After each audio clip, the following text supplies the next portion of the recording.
واخيرا عملت سلايم بعد ما عملت الصلصال الرملي وكلكم عجبكم، واللي ما شافش الفيديو هسيب لكم اللينك بتاعه في اول كومنت. اتشجعت وعملت سلايم لاطفالي احسن واوفر بكتير من اللي بيتباع بره، بيمط جدا ومش بيلزق في الايد. اسمعوا صوته كده.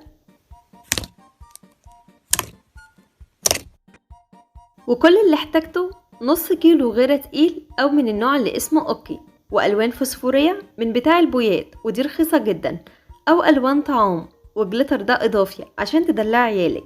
هنحتاج معاهم كوباية مية، واهم مكون بتاعنا هو الدنكار، رخيص جدا ومتوفر عند اي عطارة، ودي المادة اللي بتحفظ الجبنة المش.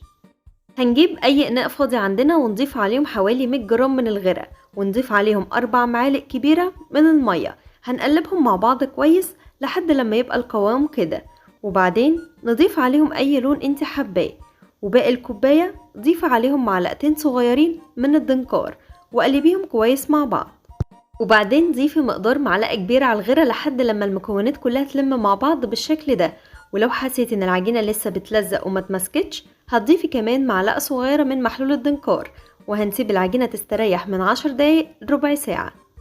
عملت كل الالوان اللي اطفالي بتحبها وضفت الجليتر عليهم. بصوا ازاي مش بيلزق في ايدي وطري وبيمط قوي، وتقدروا تحفظوه في علبة بلاستيك عشان ما ينشفش.